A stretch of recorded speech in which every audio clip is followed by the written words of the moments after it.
Guys, it is that time, as always, to pick my book of the month, my last book of the month for 2023. If you watch my weekly updates, guys, I'm pretty sure you know where this is going. If you watch my top 10 books of the year, it was on there, and I think that you could kind of guess where I'm going to land on this. It Speaks to Nightbird by Robert McCammon. Third time he has gotten book of the month for me on this channel. The first time being Boy's Life, the second time being Swan Song, and now this time for Speaks to Nightbird, book number 1 in the Matthew Corbett series. This is one that kind of had been, Scott, the Bald Booktuber, was the first one who put it on my radar, saying he thinks that it would have been one that I liked a little more because Wolf's Hour and But They Thirst, which is kind of okay with me, but Scott has been consistent and always telling me, you got to read Matthew Corbett. I think you'd like it.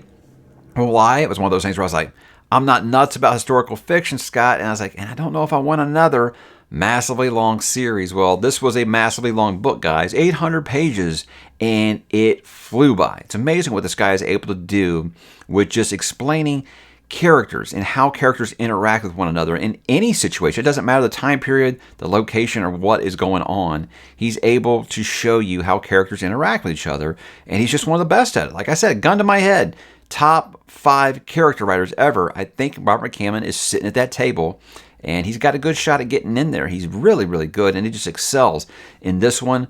The relationship between Matthew and some of the other characters in this are just so good to read. There'll be stretches, 100, 200 pages, where you'll be like, what has actually happened in the last 200 pages? You don't care, because you're just so caught up in what's going on. Incredible, incredible mystery.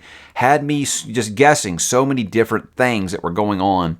I was right about a couple, but I was wrong on dozens. It was a very, very satisfying conclusion to that mystery. But I like the way he does, like Bernard Cornwell did in Warlord Chronicles, and he kind of leaves up to your interpretation. Is there some supernatural stuff going on, or is it just convenient? You never really do know. But I do think it was kind of his take on how we were looking at the Salem witch trials just a few years removed from it. Like saying, we probably didn't handle it the best way. Maybe we need to, sit down and breathe and kind of look at all the evidence before we're just quick to send someone to the stake. So it made a lot of sense in that regard. And he would say that even then, just 7 years removed from the Salem witch trials, we were looking at it like, maybe we handled that wrong. So I thought that was a really nice touch, and it was really cool seeing his take on it.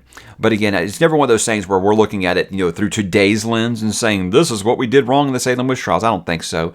And I think he's just so good at showing what was life like in the late 1600s in the colonies in the Americas. It's really cool the way that he does all this stuff. He sets up everything. And if you want to know how they dressed in 1699, well, Robert is here to tell you. That's the closest I've seen since Robert Jordan describing the clothes to me. I think I heard the word waistcoat about 1,200 times. But hey, it's amazing. The guy is an incredible, incredible writer.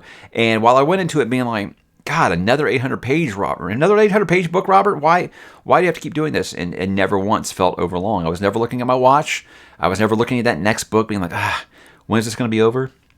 Thought it was perfectly paced and well plotted, and another grand slam. So if I'm saying I'm doing a tier list, Robert McCammon, S tier is Swan Song and Boy's Life, but this is a strong A. I really did enjoy it, and everyone has told me that they think that the Matthew Corbett series gets better after this, and I will absolutely be continuing with Queen of Bedlam sometime here in 2024. Got a couple of other chonkers. Look, I'm reading Shogun right now, so I don't want to pick up another chonker. And I got a few others in front of it. I got some Ken Follett, and I got some Larry McMurtry I want to do before that. But I'll definitely be dipping back into the world of Matthew Corbett in 2024, as should you guys, because Speaks to Nightbird, book of the month for December of 2023. Check it out if you haven't.